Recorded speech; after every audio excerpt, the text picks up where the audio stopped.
समाचार न्यूज। तो साथियों, जनपद सुल्तानपुर के बल्दीराय के करीब बल्दीराय क्षेत्र में ये मेघमऊ ग्राम सभा है। गणतंत्र दिवस मनाया जा रहा बड़े पैमाने के साथ। तो हमारे साथ में टीचर के रूप में कार्य कर रहे हैं और बड़े अच्छे ढंग से जो है संविधान को पढ़ाते भी हैं। तो आइए हम इनसे जानते हैं। धन्यवाद सर। मसराम बहुत टीकापुर से हूँ और समाज में जो बन पा रहा है वो जागरूकता लाने के लिए प्रयास कर रहा हूँ। जी, ये गणतंत्र दिवस क्यों मनाया जाता है? गणतंत्र दिवस इस देश की, देखिए, तंत्र जो होता है ना, शासन करने के तंत्र होते हैं। जैसे कुलीन तंत्र है, राजतंत्र है, उसी तरीके से लोकतंत्र है। तो राजतंत्र जब समाप्त होगा, कुलीन तंत्र जब समाप्त होता है, तब ये लोकतंत्र होता है। कुलीन तंत्र है, राजतंत्र है, तो राजतंत्र में एक उसी के खानदान से राजा बनते रहते हैं। कुलीन तंत्र है कि उस कुल के राजा शासन करेंगे, लेकिन लोकतंत्र में लोगों के द्वारा लोगों के लिए हुई चुनी सरकार लोकतंत्र होती है। तो 26 जनवरी 1950 को पूर्ण रूप से हमारे देश में लोकतंत्र आया, लोकतंत्र लागू हुआ और तब से इस 26 जनवरी को हम राष्ट्रीय पर्व के रूप में मनाया जाता है। बहुत अच्छा। तो सर, एक चीज और आप बताएं, अभी 2 दिन से चल रहा है जी कि हिंदू राष्ट्र संविधान लागू करने की चर्चाएं चल रही हैं। जी जी। और ये महाकुंभ में इसका तैयारी भी हो चुकी है। इस पर आपका क्या कहना है? देखिए, हिंदू राष्ट्र लोकतंत्र के बिल्कुल विपरीत है। तो अगर वो हिंदू राष्ट्र लाना चाहते, इसका मतलब उन्हें लोकतंत्र अच्छा नहीं लग रहा है, वो लोकतंत्र में विश्वास कर नहीं रहे हैं। तो जो लोग लोकतंत्र में विश्वास न करने वाले लोग हैं, वो चाहते हैं कि हिंदू राष्ट्र बने। हिंदू राष्ट्र का मतलब ही है कि कुलीन तंत्र या राजतंत्र, किसी एक व्यवस्था को किसी एक कुल द्वारा, किसी एक वर्ग द्वारा संचालित करना ही जो है, ये आप समझिए कि हिंदू तंत्र है, हिंदू राष्ट्र है। वो विचारधारा 2 तरीके की है। एक ऐसी है जो समरसता में, समानता में, समता में विश्वास करती है, जो वो चाहती है कि जियो और जीने दो का सिद्धांत। लेकिन एक विचारधारा ऐसी है कि हम सुपरियॉरिटी के रूप में रहें, हम सुपर हैं। संघ द्वारा, ये भी संघ के द्वारा ही लिखी गई किताब है मीन कैंप। एक वर्णन है उसमें कि कुछ रेस है, कुछ प्रजातियां हैं जिनको केवल और केवल उन्हीं को शासन करने का अधिकार है।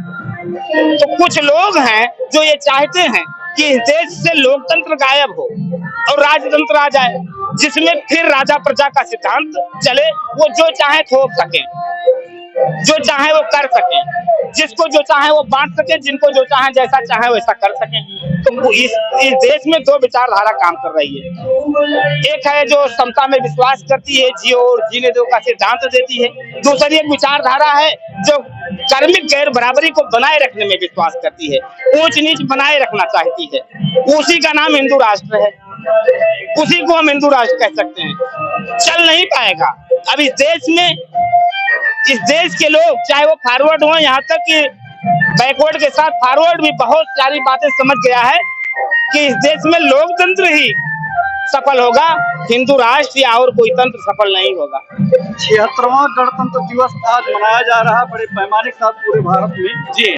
और इन लोग 2 दिन पहले से ये लागू कर दिए कि जो है कुंभ मेले में बहुत से माननीय लोग आएंगे और ये संविधान लागू करने जा रहे हैं हिंदू राष्ट्र वाला। ये 2 दिन पहले से उन्होंने शुरू कर दिया है। तो जबकि भारत में बाबा साहब का लिखा हुआ संविधान चल रहा है, क्या कितना सही है, क्या कितना गलत है, क्या संभव है, हो सकता है? इससे पहले भी कोशिश की गई है। मैं आपको बता दूं, आजादी के बाद भी कोशिश की गई थी कि लोकतंत्र की व्यवस्था ना चले, कुछ ऐसा संविधान लिखा जाए जिसमें वो लोग सुपर रहें। कुछ लोग उस समय खुद के द्वारा लिखा गया संविधान खुद अपने हाथों से फाड़े हैं।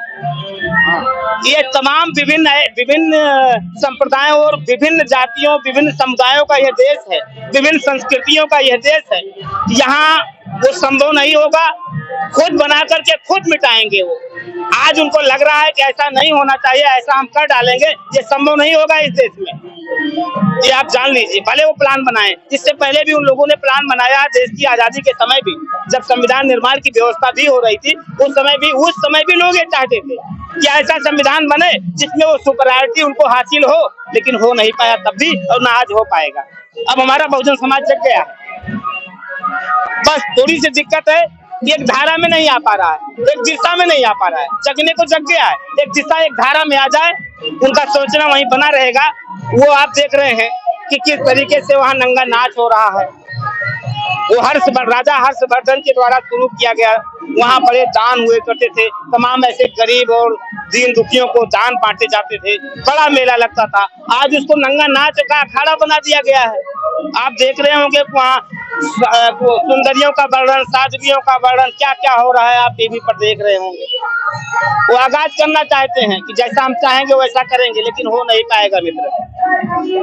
दर्शकों को आखिर में क्या कहना चाहेंगे? मैं इतना कहूंगा कि अगर हम चाहते हैं, किसी की सुपरियॉरिटी को स्वीकार नहीं करना चाहते हैं, लोकतंत्र में विश्वास करना चाहते हैं, सबकी सुनना चाहते हैं, जियो और जीने दो में विश्वास करते हैं, तो इतना जरूर चाहिए कि हम भी सुपरियॉरिटी न करें, हम भी सुपर बनने की कोशिश न करें, हम भी विशेष बनने की कोशिश न करें।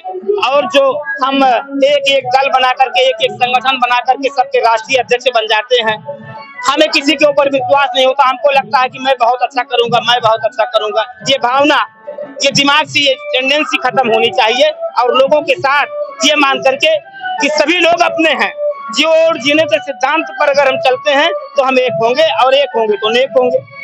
मस्तराम बौद्ध जी ने जो भी चर्चाएं की, जो भी आप बताए इन्होंने, कि इस समय बाबा साहब का संविधान चल रहा है, तो बाबा साहब की संविधान चलना चाहिए कि हिंदू राष्ट्र का संविधान चलना चाहिए?